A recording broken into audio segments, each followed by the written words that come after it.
Okay, you have four types of drum rolls. You have your single stroke roll. It's basically one in each hand, and you're going to play it rather quickly.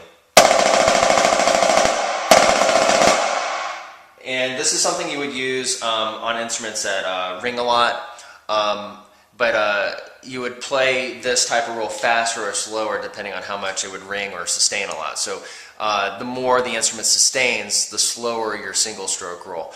The shorter of the sustain, like this snare drum, the faster you would do this. And then the next type of roll is a double stroke roll. If a single stroke roll is one in each hand, the double stroke roll is going to be two in each hand.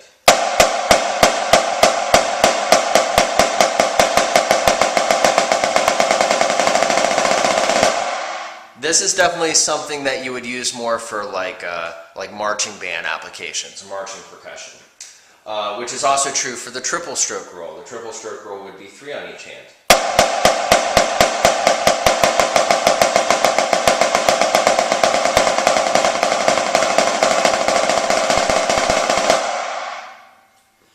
And then the last type has four names, but I guess the traditional name is the multiple bounce roll. But that's kind of hard to say sometimes. It's a mouthful, so sometimes people will call it a buzz roll, or a press roll, or a closed roll. And I'll explain each one of those. This is the roll for the multiple bounce roll.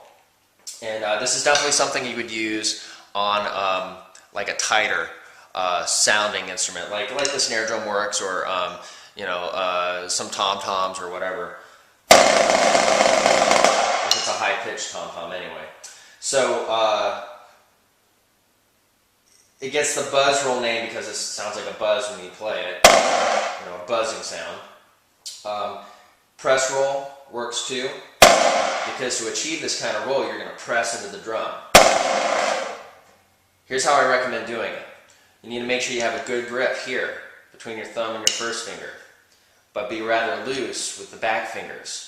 And then with your wrist, you're going to push down into the drum so that you get a bounce. A bunch of bounces, actually.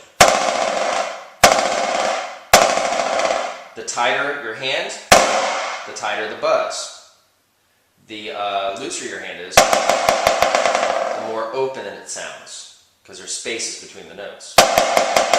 But the press roll name comes from, you have to press into it.